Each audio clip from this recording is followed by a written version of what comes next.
3. It's about 10 o'clock. It is 70 degrees and sunny here at Site B, and I am your host, the OGGM, your humble guide to all the tabletop role-playing game news, weather, and general internet nonsense, and it's Wednesday. On Wednesday, we take a look at all the tabletop role-playing game crowdfunding projects that are coming to an end. But you still have a chance to support these, so if any things I mentioned sounds like something you're interested in, I've posted a few links below. You can always go to your favorite crowdfunding site of choice, which be Crowdfunder, Kickstarter, Game Fund, Itch.io, BackerLit, LitZine. I don't know. There's probably more. Let's see if anything stands out this week. And right off, we have the BBEG by Jerry Joel Seltzer. This is technically a 5th edition D&D source book for $14 is the most popular pledge. This is a book filled with world-building options for huge, big old end-game villains, big bad end-game villain. Now, if you remember, there was a book going around called Big Bad End-Game Villain that was earning money to help with some of the medical bills. And I believe this is the same book, though it doesn't mention it anywhere here. But we do know that one of our friends in the tabletop role-playing game community was having some medical bills that weren't being met. And there was a huge crowdfunding project, and the project was called the Big Bad Endgame book. So I'm thinking this is the same book, but I'm not sure because there's no mention of it anywhere. But I posted a link down below. But anyways, it's a PDF filled with ideas for Big Bad Endgame 30th level bosses for D&D 5e, which, from my personal experience, I don't think you need. I mean, I ran a bunch of 8th level characters against the CR25 Avatar of Jubilex, and they devastated it in 2 rounds. So do you really need bigger bad guys if they're just going to go through the already established big bad guys that quickly? Imagine what a 20th level 5e character could do. There's no point. From 4 Dice, we have The Art of Taming, A Reveler's Journey for D&D 5th edition.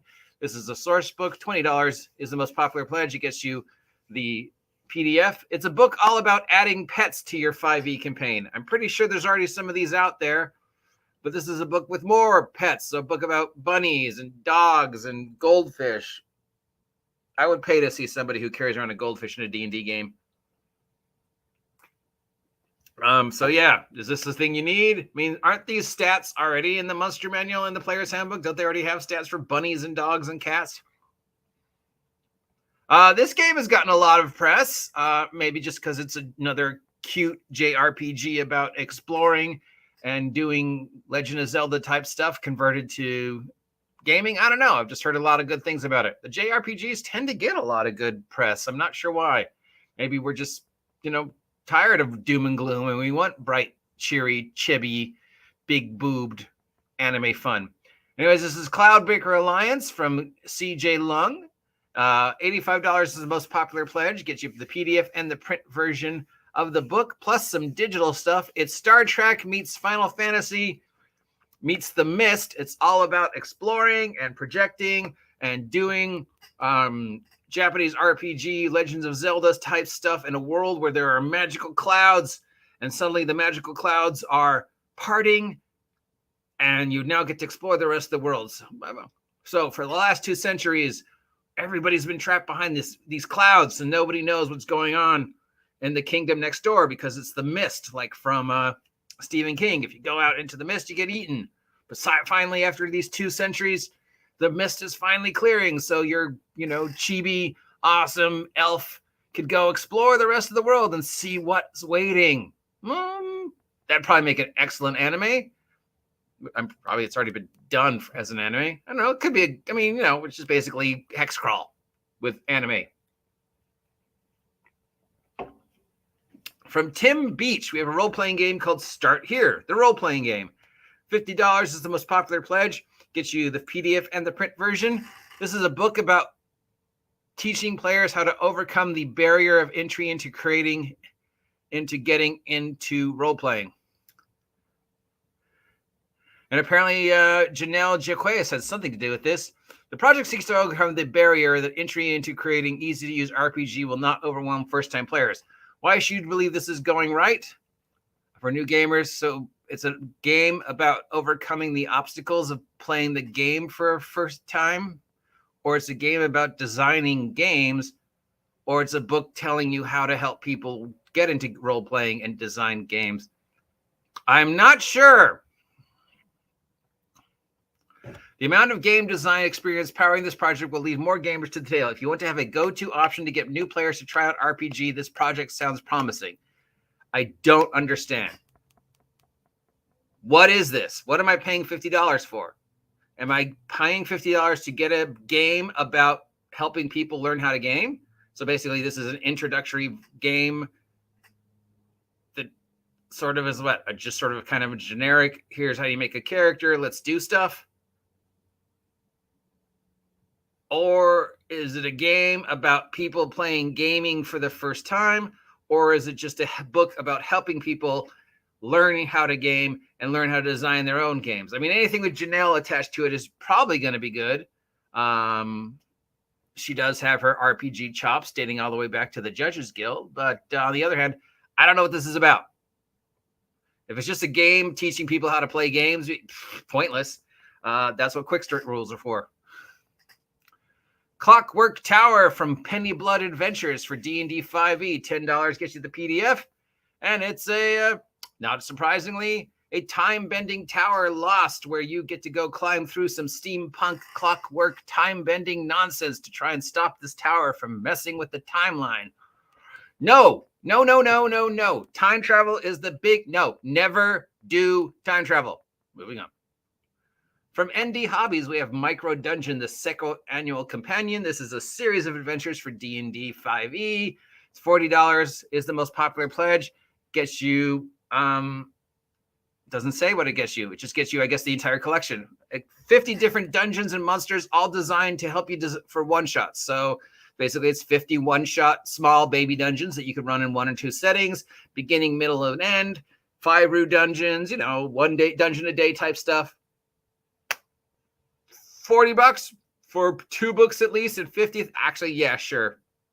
Why not? Something like this. Sure, you can download probably tons of free one-shot, 1 day, 5 room dungeons from the internet.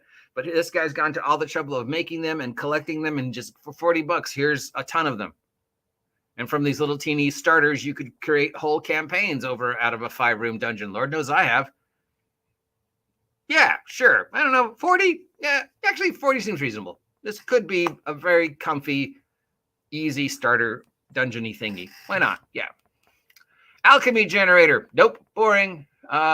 This comes to us from Nerd Building. It's a system neutral. $30 gets you the PDF and the POD. And it's a book about alchemy and making potions and new potions. All things you can find free on the web. From Gaming Honors for both Dungeon Crawl Classics and D&D 5e, we have the Chateau of Stolen Memories. This $15 most popular pledge gets you the PDF and the print version of the DCC version of the adventure, but not the 5e. So same adventure, 2 different rule sets. 1 set, Dungeon Crawl Classics, my favorite OSR OGL retro clone, and the other rule set, D&D 5e. So it's a 3rd level DCC or 5e adventure. And you might say, wow, that's a pretty big power difference. But if you've ever played DCC, you know that your average 1st level DCC character is probably the equivalent to a 2nd or 3rd level D&D character, just because DCC characters are slightly more powerful in the conversion, but also just because of the ridiculous shit a DCC character can do. All those random tables and magic chaos and stuff makes DCC characters slightly more powerful. But then again, it's a slightly more dangerous world. And I love DCC. So if you ever want to hear anything about DCC, head on over to my friend Aaron the Pendectus channel. He's always talking about it.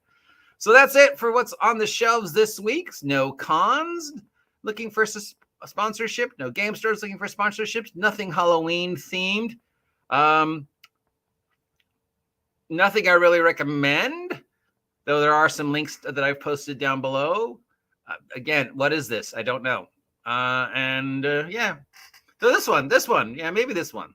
This one I might recommend.